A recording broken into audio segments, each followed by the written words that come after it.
Alright, 20W49A. This is going to be a good one. Alright, so first off, we have the Dripstone Caves biome, but it doesn't generate yet, it doesn't look like, so we have to go to single biome and find it. Here it is. Okay, here we are. Looks like it's just kind of a normal surface, but I imagine, actually, what Y level is this at? 71, okay. So if we go underground... Alright, so I've just given myself night vision here. You can see there's a few of these dripstone things coming down, which is pretty cool looking. Yeah, so you can see it in here, and it's pretty cool. It's decently cool, you know? It's cool to walk through and just kind of see this around. Oh, look at this. That is pretty awesome looking, I do have to say. I mean, looking at this dripstone coming down, like, man, that's pretty cool. So yeah, I guess that was the Dripstone Cave. Not really that much of a new biome yet, but they say they want to wait until the new biome is actually properly implemented, which makes sense. Until the new generation, should I say. Alright, now probably the star of the show here is the Skulk Sensor. Oh, look at that animation. That's cool. So does that travel through regular blocks?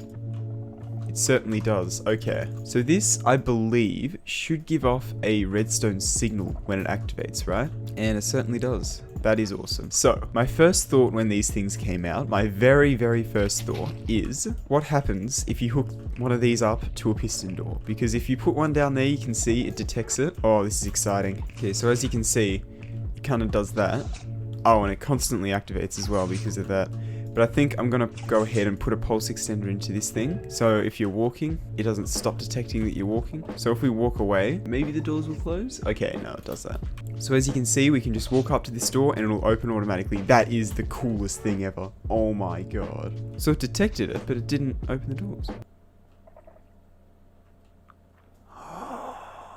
Oh, hang on. So the further away you are, the further away the vibration is, the lower the signal strength. That's cool. So you can detect how far away someone is through the signal strength.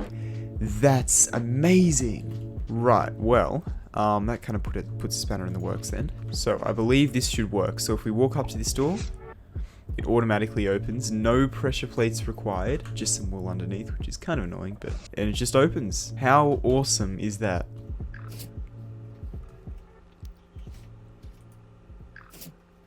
And it says here, introducing the bizarre tendril-filled world of Skulk. Tendril. Maybe that's a word I'm just not aware of, but trendle, okay.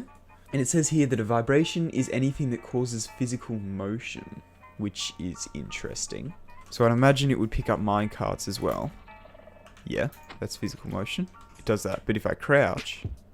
Yeah, okay, so as you can see, it's not picking it up now, but it does if I'm not crouching. Okay.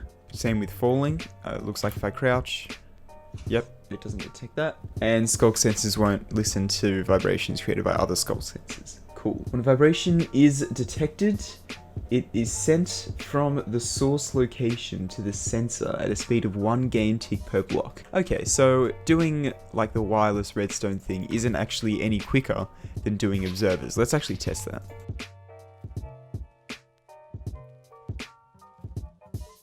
It'll be a little bit difficult to hook this up to like an input source sometimes, because if you move, it picks it up.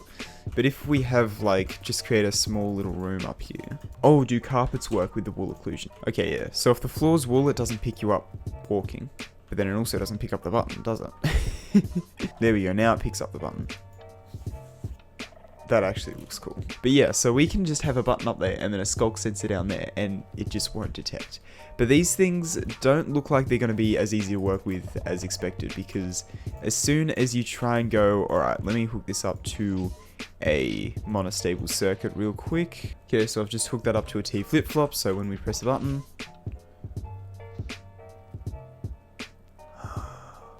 Oh, never mind. Brings me to down here. Technical tidbits. Skulk sensors have a cooldown period of 1 tick after being placed or after deactivating. This creates potentially the noisiest machine you can ever think of. So as you can see, yeah, after it deactivates, it takes a little bit of time to reactivate. And this takes even longer because of the distance. Huh. So this actually works. They're not as annoying to work with as I thought they would be. The efficient tool to mine it is a hoe, and they can be waterlocked. Alright, I feel like whenever they introduce a non-solid block, like a non-full block in the game now, they have to say, oh, it can be waterlogged, by the way. The strength of the redstone signal is inversely proportional to the distance the vibration signal traveled. So basically, the longer the signal traveled, the shorter the signal strength. Makes sense. Oh, and they also... No way. They have interactions with comparators. So as you can see, me walking only gives off 1. So you can detect so much with this. So much. That's insane. Okay, it says open container and closed container. Does that include... No. Okay, so it's only containers that make a noise. So if we put a chest down, for example, that should give off... Oh, so there's a few things... Okay, so this isn't as powerful as I thought it was. There's a few things that give off the same things, like projectile shoot and start eating, both put off the same thing. You'd think it would go in order of like how intense it is. So steps is just 1, right? Flaps I feel like could just be 1 and step be 2, but I don't know. But you get down here and yeah, it makes sense. You got explosion at 15, lightning strike at 15, extended piston at 15. I mean, yeah, they're loud, but could maybe be a little bit lower or something. And then you have cast fishing rod at 15. Is that really that loud, Mr. Skulk Sensor? We got those the other way around. If I cast a fishing rod, it puts out that much. If I reel it in, it does 15. Also, fishing rod's a bit broken. Anyway, wool occlusion, I think that's pretty simple. I was kind of confused about how it might work. Also, placing wool doesn't go through the skulk. But basically, if, see this little thing that goes across? If the wool would be in the way of that, it doesn't do it. So, okay, so during the short cooldown period of 1 tick after being placed or activated, or deactivated rather, it can't detect vibrations. This is to prevent it from activating itself when a contraption it is powering is being unpowered, which would make sense with that bit over there. And it also says feedback is welcome at this point. Alright, changes. Fullness of bundles now show up regardless of whether advanced tooltips are on and off. That's a good change. Stalactites and stalagmites merge if the tips are next to each other, unless you press shift while placing. Oh! So let's just test this. So if you didn't know, that happens when you place 2. But if you hold crouch, it doesn't join them. That's a really cool change. Whoa, you can jump on these things? Is this the new horse staircase? The dripstone? Look. Well, if you ever wanted to die in a weird way, you can do this. Okay, so a couple technical changes which has me very, very, very excited. World height related values are now exposed for customized worlds.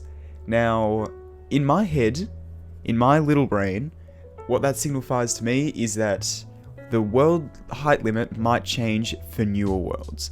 So worlds that you create after 1.17, when the cave generation is done and all that, may have an increased build limit, whereas current worlds might not, if that makes sense.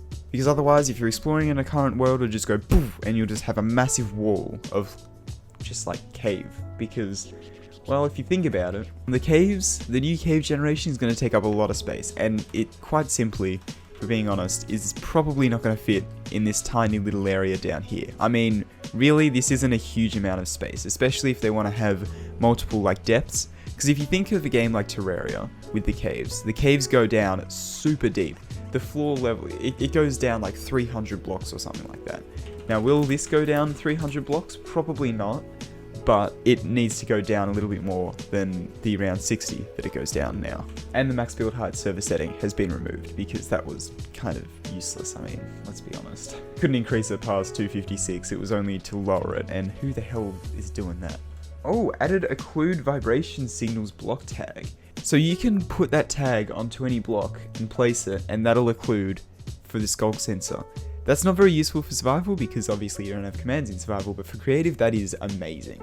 Alright, so there's some sort of new game event system. So I guess with command blocks you can detect if someone's stepping or someone's placing a block or destroying a block, but I think you could do that anyway? I don't know. But I think that's going to just about be it for today's snapshot. I think this might be a slightly longer video because it's just cool. I do want to experiment with these Skulk Sensors a little bit more because they are awesome. They are really, really cool. And I'm kind of excited to start using them in redstone contraptions. Depends on how rare they are in survival. Like if you can come across them in survival readily, then that would be awesome. If they're rarer, then that would make sense, but would also kind of suck because I can't use them for stuff like automated opening doors. Like, how cool would that be? Because if they're rare, I just feel like I can't justify using them anywhere, because I feel like I'd just be able to use observers in a lot of cases with these things, but I don't know. They'd probably be cool for mini games though. That would be a cool use of them. Anyway, I've been recording for about half an hour now, which I normally only record for like 20 minutes for these snapshot videos, so hopefully I get it edited in time. But anyway, let's walk through our automated door once more. Oh, could you just imagine hooking that up to like a 4x4 vault door? Oh, I would do that, but I don't have the time. Anyway, I hope you enjoyed this one. Please consider subscribing if you want to see more weekly snapshot videos similar to this one, because that's what I've been doing, essentially. But yeah, I guess I'll see you in the next one. Goodbye.